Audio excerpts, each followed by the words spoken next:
Hello guys, कैसे हैं आप? ये जो वीडियो बनाने का मेन मेरा पर्पस है वो है आपका ध्यान एक चीज़ की ओर आकर्षित करना। वो जो मैं आपसे कहना चाहता हूँ, ठीक है। बहुत सारे लोगों के दिमाग में अभी बहुत सारी चीज़ें चल रही है, लॉकडाउन का समय है। आपने अपना दिमाग कहाँ रखा है, ठीक है, या आपने अपनी मानसिक स्थिति को किस तरीके से बनाया है, ये इसके ऊपर मैं चर्चा करना चाहता हूँ। देखिए, बहुत लोगों के दिमाग में ये चल रहा है कि लॉकडाउन का समय है, क्या होगा आगे, किस तरीके से समस्याएं होंगी, किस तरीके से सरकार उसे सुलझाएगी, क्या आर्थिक स्थिति बिगड़ जाएगी। आर्थिक स्थिति, फाइनेंशियल हो गया या फिर एजुकेशन सिस्टम हो गया, किस तरीके से हम इन सारी चीज़ों को मैनेज करेंगे, किस तरीके से सरकार उसको मैनेज करेगी। अच्छा, मैं एक सवाल आपसे पूछना चाहता हूँ। कई लोगों ने अभी मुझसे एक कमेंट सेक्शन पे मुझसे कई सारे सवाल पूछे, कई लोगों ने मुझे मैसेजेस किए, कई लोगों ने आज का जो कटआउट है पेपर का वो निकाल के दिया कि सर इस साल 0 ईयर रहेगा, कोई एग्ज़ाम नहीं होंगे और शायद इस साल कोई वैकेंसी नहीं निकालेंगे। इस साल ना, अगले साल तो नहीं, चलो अगले साल नहीं, उसके नेक्स्ट ईयर तो निकलेगा नहीं। देखो, ये चीज़ समझनी है हमें। हम एज अ स्टूडेंट क्या सोचते हैं, आपकी एज क्या होगी, ठीक है। अगर आपकी एज 30-35 है या आपके पास समय नहीं है, ठीक है, या आपके पास समय नहीं है कि आप 31-32 के हैं, तो मैं समझ सकता हूँ आपकी प्रॉब्लम। लेकिन अगर आपने अभी तुरंत ग्रेजुएशन किया है या आप 21, 22, 23, 24, 25 इस एज के हैं, तो आप एक चीज को समझिए, ठीक है, कि इस साल आप, अच्छा एक बात बताइए, अगर इस साल मान के चलियो कि 0 ईयर कर दिया गवर्नमेंट ने, 0 ईयर कर दिया, चाहे वो छत्तीसगढ़ गवर्नमेंट हो चाहे वो सेंट्रल गवर्नमेंट हो, उन्होंने 0 ईयर कर दिया, ठीक है, ओके। तो क्या आप तैयार हैं?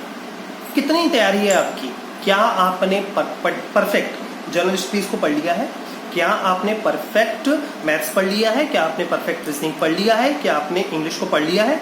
नहीं, आप सिर्फ वेट कर रहे हैं कि कब एग्जाम हो। वही जो तकियानुसी बातें होती है कि हम एग्जाम आएगा फिर तैयारी करेंगे। ये किसने कहा? एक सच्चा कैंडिडेट जो रियल में सिलेक्ट होता है या जो सच में पढ़ता है, वो कभी वेट नहीं करता कि कब वैकेंसी आएगी, पहले वो तैयार होता है। आप ये चीज जानते हैं कि चाहे कोई भी गवर्नमेंट एग्जाम हो, चाहे हम सीजीपीएससी की बात करें, चाहे हम बैंक की बात करें, चाहे हम रेलवे की बात करें, ठीक है, उनके प्रोसीजर लेट होते हैं, हम कुछ नहीं कर सकते उनमें, ठीक है, हम अपनी तैयारी रख सकते हैं, ठीक है।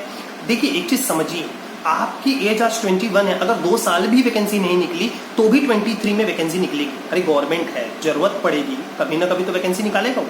लेकिन आप कितना तैयार हैं, वो चीज आपको समझनी है। आप ये सोच रहे हैं कि वैकेंसी नहीं निकलेगी। अरे वैकेंसी कैसे नहीं आएगी? गवर्नमेंट है, प्रशासन है, एडमिनिस्ट्रेशन है, उसे जरूरत है, वो निकालेंगे वैकेंसी, समझ में। लेकिन आप तैयार हैं? नहीं तैयार हैं। आपने, देखिए, यही एक मेंटेलिटी आपको समझनी है। जो बंदा जो सिलेक्ट होता है, ठीक है, जो बंदा जो सिलेक्ट होता है वो कभी इतना नहीं सोचता। मैंने एक वीडियो देखा था काफी पहले, संदीप माहेश्वरी, जानते हैं सभी लोग संदीप माहेश्वरी को। संदीप माहेश्वरी ने एक मोटिवेशनल वीडियो में एक बंदे की बात की थी, ठीक है। ये जर्मनी का शायद बंदा था जो एक शूटर था, ठीक है, जिसका सपना था कि उसे ओलंपिक में मेडल जीतना है, ठीक है। जब उसने ओलंपिक में मेडल जीतने के लिए पूरी तैयारी कर ली थी, उसने बहुत मेहनत की थी, लेकिन जिस हाथ से उसे शूटिंग करना था वो एक आर्मी में सोल्जर था, ठीक है। जब वो आर्मी में सोल्जर था तो प्रैक्टिस के दौरान जब ट्रेनिंग चल रही थी तो उस दौरान में जब उसने ग्रेनेड फेंका तो वो ग्रेनेड उसके हाथ में फट गया, तो उसका जो राइट हैंड था वो कट गया, ठीक है। अब उसका सपना अधूरा रह गया कि भाई मैं कैसे करूंगा, मेरा तो राइट हैंड कट गया है, मैं जीवन भर शूटिंग नहीं कर पाऊंगा। या तो फेलियर हो जाता, या तो फिर वो चुन लेता कि नहीं मुझे लेफ्ट हैंड से सीखना है। उसने वही किया, उसने लेफ्ट हैंड से सीखा, ठीक है, उसने लेफ्ट हैंड से शूटिंग सीखी और तैयार हुआ। 1940 के ओलंपिक में वो बंदा तैयार था ओलंपिक में जाने के लिए। उसने लेफ्ट हैंड से शूटिंग की, वो क्वालिफाई भी कर लिया ओलंपिक में, लेकिन 1940 का ओलंपिक नहीं हुआ। क्यों? सेकेंड वर्ल्ड वॉर के कारण। 1944 के ओलंपिक में वो बंदा फिर से ट्राई किया, लेकिन 1944 का भी ओलंपिक रद्द हो गया। सोचो उसके ऊपर क्या बीती होगी। जो बंदा 8 साल से, मतलब इसका सपना था यार, उसका सपना था कि उसे ओलंपिक में जीतना है, उसका टारगेट था, उसका बचपन का सपना रहा होगा। 8 साल तक उसने कुछ भी नहीं सोचा, समझ रहे हो। इस चीज को समझो कि वो 8 साल तक कंटिन्यूअसली, मतलब निरंतर बना रहा अपने, मतलब टारगेट के ऊपर कि नहीं अगला ओलंपिक उसको खेलना है, 1948 का ओलंपिक उसे अचीव करना है। वो बंदा लगातार 8 साल तक प्रैक्टिस में रहा, हर दिन प्रैक्टिस करता रहा होगा और इस उम्मीद में कि 1948 का ओलंपिक होगा। 1948 के ओलंपिक में उसकी एज इतनी ज्यादा हो चुकी थी कि उसको ये डर था कि उसकी एज के कारण उसे निकाल दिया जाएगा, लेकिन उसे सिलेक्ट किया गया। क्यों? क्योंकि वो दमदार था, राइट हैंड कट चुका था, लेफ्ट हैंड से प्रैक्टिस की, 8 साल तक कंटिन्यूअसली प्रैक्टिस की। और हम यहाँ 1 साल वैकेंसी नहीं आ रही है, इस वजह से हमने तैयारी छोड़ दी। एक चीज बताऊं, एक व्यक्ति जो सिलेक्ट होगा अगले साल स्टेट पीएससी में सिलेक्ट होगा, अगले साल बैंक में सिलेक्ट होगा, वो बंदा एक्सक्यूज नहीं कर रहा होगा। उसे पता है कि मुझे इस साल नहीं तो अगले साल मुझे मेंस दिलाना है, मुझे इंटरव्यू दिलाना है, मुझे बैंक पीओ बनना है या बैंक क्लर्क बनना है, या मुझे एनटीपीसी क्लियर करना है। एनटीपीसी होगा, कब होगा कोई मायने नहीं। आपकी एज निकली जा रही है, अगर आपकी एज निकली जा रही है तो आप चिंता है, मैं उनके साथ समझता हूँ, उनकी प्रॉब्लम समझता हूँ कि हाँ उनकी एज निकल जाएगी, लेकिन गवर्नमेंट उसके लिए भी कुछ ना कुछ करेगी, क्योंकि गलती यहाँ पर उनकी है, क्योंकि वो एनटीपीसी का एग्जाम लेट कर रहे हैं। लेकिन एक चीज समझिए, हम क्या करते हैं, हम डीमोरल पहले होते हैं, दूसरों को भी डीमोरल करते हैं। ऐसा मत करो, समझ में आ रहा है? आप एक चीज समझो, आज नहीं तो कल एग्जाम होंगे, आप तैयार होइए, आपको तैयार होना है। बच्चों, मेरा उद्देश्य ये है आपको सिर्फ ये समझाना कि इतना हड़बड़ी नहीं करनी चाहिए।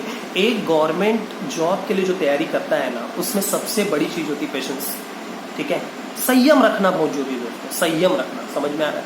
संयम रखो, मेहनत करो। समझ में आ रहा है? लॉकडाउन का समय है, खूब फायदा उठाइए। कॉलेज स्कूल बंद है, इससे कोई फर्क नहीं पड़ता। नोट्स हैं आपके पास में, यूट्यूब है आपके पास में, फालतू के व्हाट्सएप चैटिंग्स, फेसबुक में लाइव स्ट्रीम आना या फिर वगैरह वगैरह जो भी है, इन सारी चीजों से हट के थोड़ा सोचिए कितना अच्छा समय मिला है आपको, कितना बेहतर समय मिला है उन सभी लोगों के लिए जो गवर्नमेंट जॉब की तैयारी कर रहे हैं। इससे बेहतर समय नहीं मिल सकता मेरे हिसाब से। आपको अपने टारगेट पे फोकस करना है, दूसरों को डिस्ट्रैक्ट मत कीजिए कि नहीं ऐसा नहीं हो सकता या ये नहीं हो सकता। समझ रहे हैं? आपको अपना टारगेट पता होना चाहिए और वो एग्जाम आज नहीं तो कल होगा जिसे आपको अचीव करना है। आप बूढ़े नहीं हो रहे हैं, समझ में आए? आप बूढ़े नहीं हो रहे हैं, ठीक है? हाँ, एग्जाम लेट हो रहा है, लेकिन आप उसमें कुछ नहीं कर सकते। क्या आप सिस्टम से लड़ सकते हैं? नहीं लड़ सकते, ठीक है? तो आप अपनी तैयारी रख सकते हैं ना। वो बंदा जो सब समझ रहे हो ना, मैंने जो स्टोरी बताई, देखिए ये चीज आपको समझनी है, समझ में आ रहा है? और दूसरों को भी समझाना है। तैयारी में लगे रहिए, कंटिन्यूअसली रहिए, आप अपने आप को और परफेक्ट बना रहे हैं। अगर आपका पूरी पढ़ाई हो चुकी है जिन लोगों की, वो रिवीजन कीजिए, रिवीजन को करते रहिए करते रहिए। अच्छी चीज है ना, रिवीजन बार बार होता रहेगा, बार बार तैयारी में रहेंगे। डरने की जरूरत नहीं है यार, हमने काफी देखा है, काफी सारी प्रॉब्लम्स है इंडिया। भारत एक मजबूत आर्थिक मजबूत वाला देश है, इसको इतना कोई प्रॉब्लम नहीं होता। समझ में आ रहा है? और जो भी प्रॉब्लम्स है वो 1-2 साल की रहेंगी, मैं मानता हूँ, लेकिन ऐसा नहीं होगा कि वैकेंसी नहीं आएंगी, ठीक है? और रही सेंट्रल गवर्नमेंट की बात, स्टेट गवर्नमेंट की बात, हम भारत में निवास कर रहे हैं, भारत एक संपन्न देश है और आपको इस चीज को समझना है कि हम हालात को काबू पा लेंगे। हमारे डॉक्टर्स की टीम, हमारी पुलिस की टीम, सारे लोग इसी चीज पे लगे हुए हैं। और आप ऐसे कैसे सोच सकते हैं कि सरकार आपको ऐसे छोड़ देगी? ऐसा कुछ नहीं होता। तैयारी कीजिए दोस्तों, आप में असीम क्षमता है। मैं हमेशा से कहते आ रहा हूँ, एकाग्रता बनाई रखिए, अपने लक्ष्य की ओर ध्यान केंद्रित कीजिए और उसको पाइए। समझ में आ रहा है? इतना ज्यादा टेंशन मत लीजिए, पढ़ाई की ओर फोकस कीजिए। समझ में आया? अपने आपको इतना सक्षम बनाइए कि आप अपने परिवार के, अपने समाज के और अपने देश के काम आ सकें। थैंक यू, बस इतना ही कहना चाहूंगा आपसे।